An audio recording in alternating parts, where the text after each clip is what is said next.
Even if it does steal up the defense a little bit, I'll take it, because right now we're looking at a defense that's top half of the league, but doesn't feel like it. It's more mediocre, and the offense is certainly bottom 10. So this team, I don't know if they're going to be able to fix their offense without a move. We just know, and Romeo's included in this, from the 4th or 5th spot on this roster when they're healthy down through 9. Nobody scores. I mean, Grant 0, Rob 2, Teague 5, Pritchard 3. And then Romeo's not going to change that. So they need to become, and I thought they had the potential coming into this year, so good defensively that they can overcome that on the other side of the floor and let Tatum, Brown, and Walker's awesomeness on the offensive end carry them to the finish line. That was the formula last year. They were the best transition defense in the league. They were their top 5 defense overall. And their offense wasn't that astounding. It was like a tick above average, and it was all relying on top 4 guys. So that's what they got to get back to right now. That's the only way. Well, Bobby, I think go ahead, Jimmy. I was just going to real quick. I think we like the idea of Romeo. I think like kind of what Bobby says. I think we like the idea of Romeo more than we actually like Romeo. It's almost like it's like an old like pack of basketball cards or baseball cards. Like it might actually be worth more unopened, because there's the chance something good is still inside, but it's probably worth more to you if you just let it be, because there's a good chance that there's probably nothing inside. But the chance that there's that one valuable card in there, you might still get something for it. Well, let me raise that. I'll see you and I'll raise you. Okay.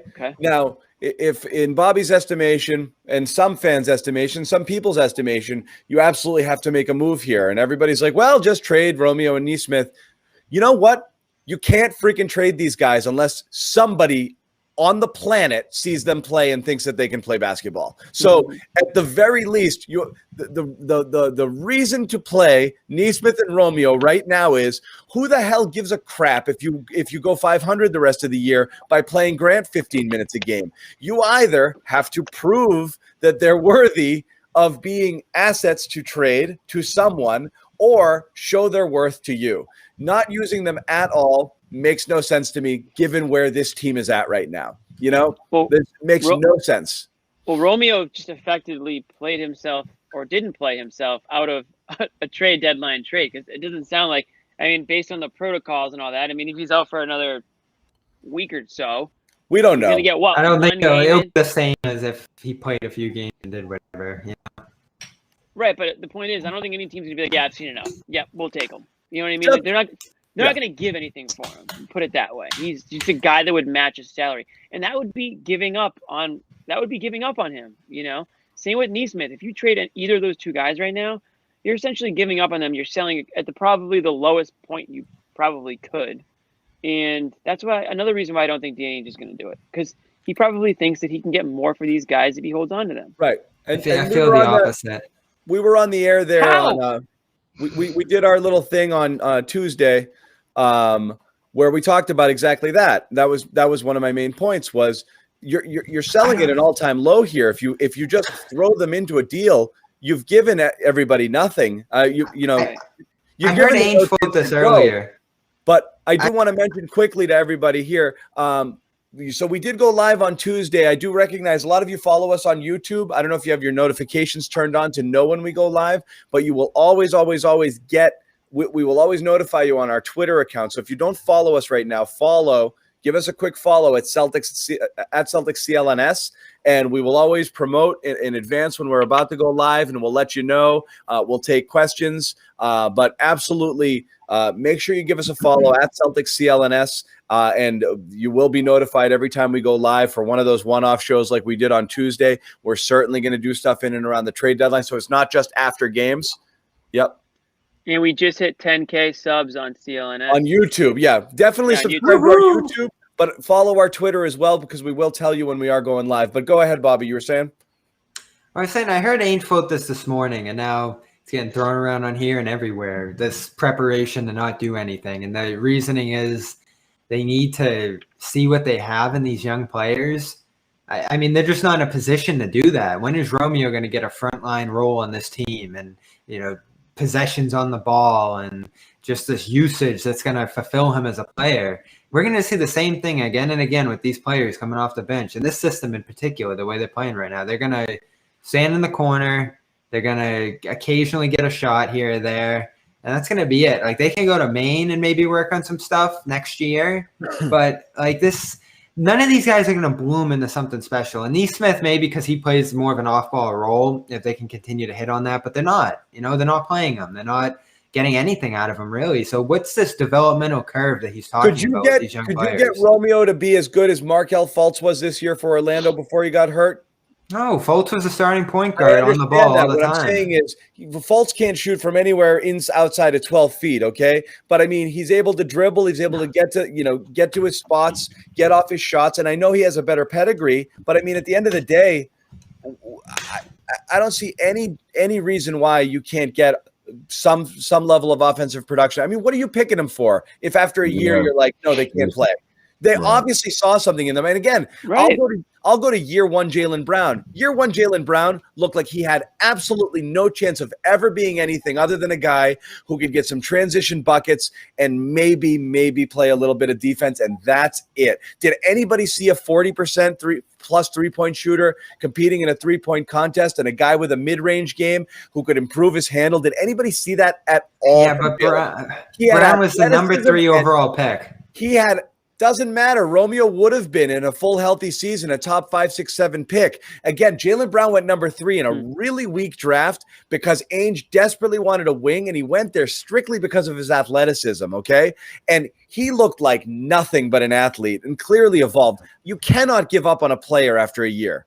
And I don't like giving up. It's cashing in. I don't like at all what I've seen from Romeo and Nesmith at all. I definitely be worried that they got 2 lemons out of those guys. But you cannot give up that fast. This could go in the other direction where they never pan out to anything and then they just kind of fade into midair. Right now, they're in a position. If anyone, there's plenty of those. Well, this is why I want to see a trade. Even if you have to lump multiple of those guys together to form it into anything valuable. Do it to get something reliable, to get something that's done, that's concrete. How long do you have to wait for Romeo to become Barnes? If you're the Celtics and you're a Celtics fan, which you are, and you follow this team as closely as you do, and you cover them professionally, and you, without any hesitation, are totally fine giving up on number 14 It's not giving up, though. It's cashing in. It is giving up. No, what I'm saying is, you're not cashing in. Bobby, if you are absolutely certain that these guys won't turn into anything and will not miss them at all, what team is feeling differently about them right now at this moment? Nobody. If you're fine giving them up, that means nobody wants them. So if you can't see the promise in them, neither can any other team. So why are we talking about folding them into a deal? You're giving them away for nothing if you do that. Again, I'm perplexed by this Barnes package too because it doesn't sound right to me. But if it's Nesmith and a first, I just look at that and I say, what are you waiting for? Like Nesmith could go to Sacramento and shoot 40% and score 10 points a game. I'd still rather have Barnes. Like, he's just a reliable champion rotation player. I want to see more of those on this team. I'm sick of waiting for Romeo, for Pritchard's fine right away, but what's he going to become? All these pieces, like, they're so early in the development curve, if anything. How long are you going to have to wait? And how long do you have to wait to go through these frustrating stretches? And you don't. Romeo, I'm saying, look, if Nesmith and a first-rounder gets you Barnes, I think that's reasonable. If you're talking about just throwing all of these guys into one big bouillabaisse and just shipping them off to whomever. Well, what if it's Romeo and Nesmith and maybe no first for that? It's like it's all just kind of the same to me. Another first round pick down the line, especially. How long do you have to wait for that to pan out into something? And that's why I say dump the picks in the water. I'm saying they are lottery picks not only in terms of where you drafted them, they're lottery picks in terms of you hope that one of them hits for you at some point or another. You don't have a lot of those in the chamber right now, okay? And so that's the end of it. That's the last time you're picking that high realistically. And again, who knows what goes on the rest of this year. But this is a team, the Celtics are a team that's not going to find themselves in the lottery very often. So you're out of those. Now you got to try to hit in those ranges where you're picking Grant Williams's, and that's much harder. So It's sort of reminiscent of what San Antonio did. What extended their dynasty in the sense of getting these guys. Now, obviously, they cashed in on some really good late round picks that helped them capture championships. But I mean, I'm with John in the sense that it would be given up on some of these guys, Bobby, because a 2-year window isn't enough, especially the two seasons that we just took in COVID-19, obviously is completely different compared to a regular 1 to 2 year stretch, and that's obviously talking just about Romeo, who's the only one that falls in that category. This is where Ainge went wrong before, and I think he's repeating the mistake. If he's looking at these guys to become great starting rotation players, like Romeo's going to emerge into something in the starting rotation akin to Brown, as you mentioned, like that's just the wrong way to look at it. These guys aren't working as role players. You're not. And you need role players that will work and support Tatum because you have your core. Respectfully, I don't think people in the chat are understanding this conversation fully. What we're saying here is not that we're attached to Romeo and Nesmith. What we're saying is if everyone here, including the people watching and on this panel, don't think Nesmith or Romeo are shit, then their value in a trade is zero, which means they're not going to net you much. If somebody comes calling for those guys and offers you something legitimate in return, of course you ship them. But that's not what we're saying. We're saying is right now, nobody thinks anything of these guys. So they have next to zero value right now. Zero value. So you have to build that value somehow, either for yourself or to make them assets for someone else down the road. Because right now they're not. If everyone's so ready to give up on them, that means no team wants them or is going to give you anything real for them. And again, if they do, you flip them. The funny thing about, I guess I'll say Bobby, is he is so willing to trade a guy like Romeo or a guy like Nesmith right now because they aren't good. But once a guy is good, like Rob Williams, he doesn't want to trade him anymore when you can actually get something of value and bring in a player. If it comes down to it, I would, but it doesn't seem like you need to. Like these. And maybe these rumors are wrong. My point is, it's easy for you to say, "Oh, trade Nesmith, trade Romeo," because of where they are right now in their careers. Yeah, that's why you want to get rid of them because, if you can get something for these two guys, then yeah, you do it. Well, yeah, no kidding, but you can't get anything of value because they're so low right now. A guy like Rob Williams, as his stock rises, less and less people want to trade him now because all of a sudden he's starting to look like a player that you can win with. So that's what happens with these assets is they're very easy to trade at this point in their career. Once they start getting good and you can actually get something for them, nobody wants to trade them anymore. Again, that's kind of what it comes down to. People are asking, how do you know no one wants them? Because we don't want them. Like, that's the point. Like, other teams think the way you think. Like, if you are like, maybe someone will want them because they suck. And so maybe everyone's not. Feels like the Kings want Nesmith. It's not that they don't want them. It's just that they're not going to give up much for them. They might take them and say, hey, yeah, listen, yeah, we'll take a flyer on the 14th. Yeah, I need to get rid of the salary anyway. Give me the best thing you got. Yeah. That doesn't seem like the situation, though. Like, is the Nesmith and first round? They're also not up against it, though. Like, I don't get it. Like, he's not on an expiring deal. Like, I don't get what would be the sense of urgency for Sacramento to say, unless they're head over heels in love with Nesmith. That's the only way I could see this happening. Yeah, so that's coming from Boston. It could be. The future first is enough of a incentive with Nesmith. But again, you have to be crazy about Nesmith. You have to be. So it's possible, and you're right.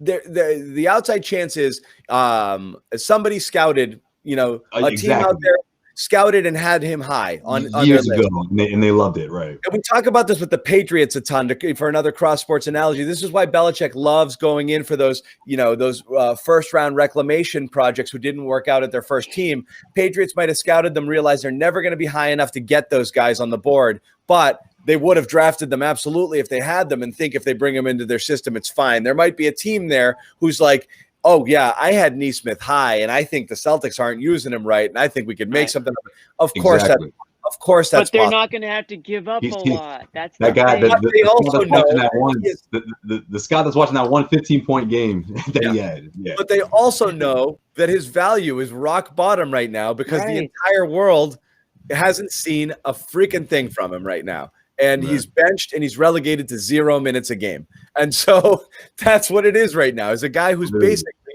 gone. He's gone.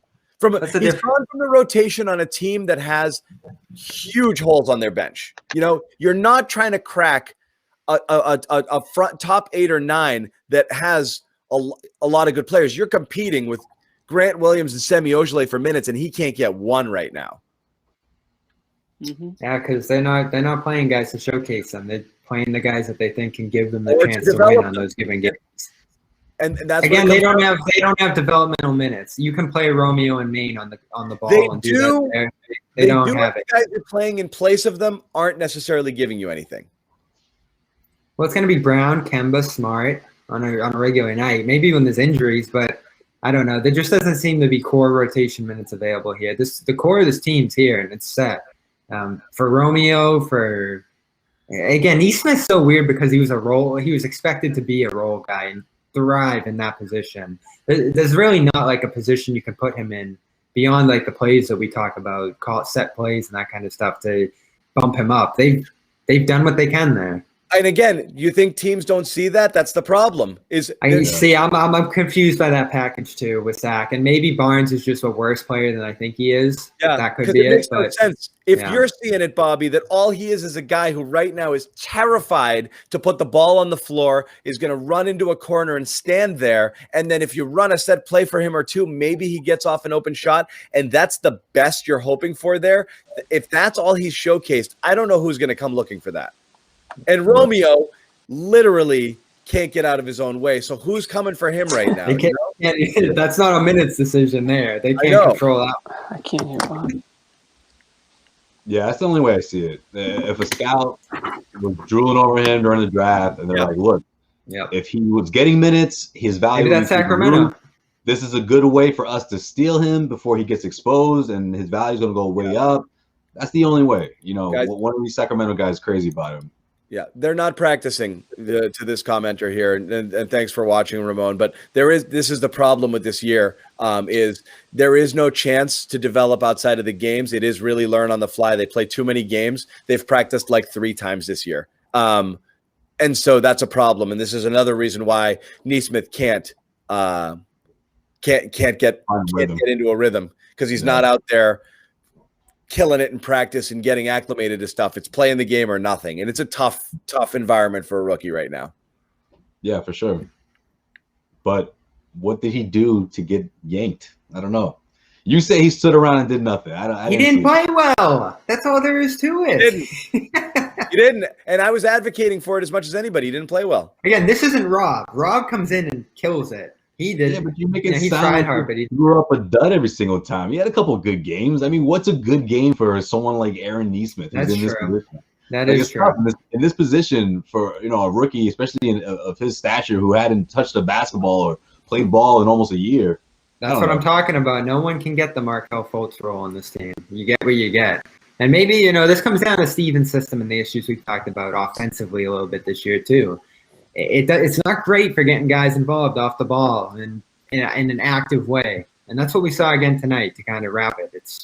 It was just stagnancy offensively and guys standing around on the perimeter, and that's what it's going to be for Romeo. That's what it's been for Nesmith. That's what it's been for Grant, frankly.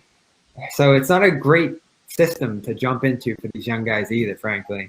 You're going to come in and take 3 threes and you have to nail 2 every time to have a good game. I don't know. That's right. Not going to work well for anyone. It's almost like Carson Edwards, like Edwards too, yeah. If you missed it, you're back on the bench because that's all you can do. You better hit 8 like the preseason, and that's no one does that. Who's come into the league and been able to thrive in that role, right? With Duncan Robinson? Brad tried. It didn't work. Also, you mentioned Carson Edwards, and I'm glad that you did, because the difference between Romeo and Nesmith are not like Carson Edwards and Javonte Green and Semi. Those are players that everyone kind of knows you're really not going to get anything for. But when you talk about Romeo and you talk about Nesmith, those are players that you still think can reach a level where they have more value than they have now. So trading them now is easy to say, just trade them because you haven't seen anything that you like. But how are you going to get anything of what you think potentially they could amount to at this point? You're not. You're going to literally get the basement level value. They're not the same as a Carson. No offense to those guys, but they're. Oh yeah, you look at those players differently. So getting rid of them now is totally selling low. You might still be able to get a player for them, a player that can contribute, but not to the level that maybe you could have if you gave them a chance or you gave them a full off season. You want to pile them together as assets. I mean, I guess that's possible. Yes, but they're assets right now. My issue. This Towns down the line. We've thrown around Beal. That one's going to be a weight too, and maybe those fall in line together. These guys rise a little bit. someone way down the line becomes available that you really want in that spot. But the flexibility isn't great either from an acquisition position. A lot of these guys are, $3 million, $1 million contracts, and they only have till September with the TPE. So again, that's a little crunch there too, time-wise. You don't have time to wait with that. Well, they're in a tough spot. Danny said it again today, possibly waiting. I know we have this conversation all the time. I don't know what the issue is. Like I said, is if it's a matter of no deals being available or nobody wanting anything you have or the price being so ridiculously high. Personally, I think Danny's the reality of it is I think they might not be competitive for the more competitive guys out there. I know the latest report has, again, that Barnes is like, what was the Amick report? That something's happening, or he says people around the league feel like Barnes could land on the Celtics. Yeah. Report something's happening. Something's happening theoretically.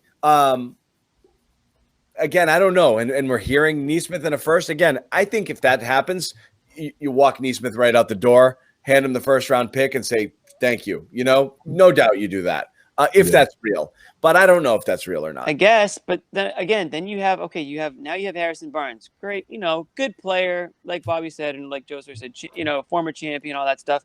But does he really make you now you have Harrison Barnes. Like, he's on your team now for a couple seasons, and like he's not Gordon Hayward. Is he good he's enough? He's like 80%. Yeah, he's really 85% of a Hayward. Is he good enough to get you fine? Is he good enough to get you past the teams that you need to get past? Because now you're maybe not, but an asset is an asset. It's better to have him than not have him. Again, right now, you're the value of Harrison Barnes is Barnes versus nothing. So like because that TPE goes away, it's going to make you better. And it's nothing. So he makes you better, and it's an asset, and a tradable asset, and some salary that you're holding for 3 years. Yeah, and you have for a couple of years. Yeah, not doing an asset still. Not doing it is silly because it goes poof, and you can't spend that money. Now you're saying it's either that or nothing. So yeah, of course, if it's that or nothing, then sure. That's how I feel like he's going to go this year. Much better is available in the offseason, Jimmy. I could see holding. I don't know how much better than Harrison Barnes you would get with the TPE in the offseason. If you combine a player with it, you can do better. Maybe. And theoretically, if Nesmith or Romeo ever get playing time the rest of the season, they'll be worth more than they are now. Maybe, and that's what I'm saying. But again, it's a dance. Who knows? Sure. You lose opportunities by not doing it because that's a bird in the hand opportunity. I don't know how much you improve it. If you're talking about trading Nesmith and a pick for a Terrence for a kind of a more Midland player, then it's I say no to that. Yeah. Let's raise the value of these guys and see if you develop them into assets. The downside, and I know this would be contradictory to what I've been saying, is you start playing those guys and their value dips. It is what it is, but I still think it's worth a roll of the dice at some point. Is you try to build up those assets to the point that they're actually worth something. Because if you're going for the white whale, if you're going for the Beal, like you would need to show 2 and 3 young players with promise plus picks plus a bunch. That one's tricky to me because it's Brown. Like it either comes down to Brown or it's going to be way too complicated to do. No, it has to be Brown. So like what are you waiting on? If you're going to do Brown for him, you do it today versus over the offseason. Like there's not a whole lot of haggling. If they're not going to do Brown today, what makes you think they're going to do it over the offseason? I don't think things change all that much over the offseason, and you lose opportunities both internally and Barnes is going to go. Like Lowe said on his podcast, there's going to be quite a few teams going after him. So that's why I'm skeptical of that price too. But I'm also adamant about getting a guy of his quality. Like Ross versus Barnes, as John just alluded to, like that's a pretty substantial difference. Like a bench guy, bench guy versus a shoe-in starter. And you talk about how much different would this team be with Barnes. Like I don't think it's that Barnes comes in and scores 30 every night and just blows the world away, but condensing Grant minutes, Teague minutes, all that stuff into Barnes, like 30 minutes of Barnes, that's a big, big difference.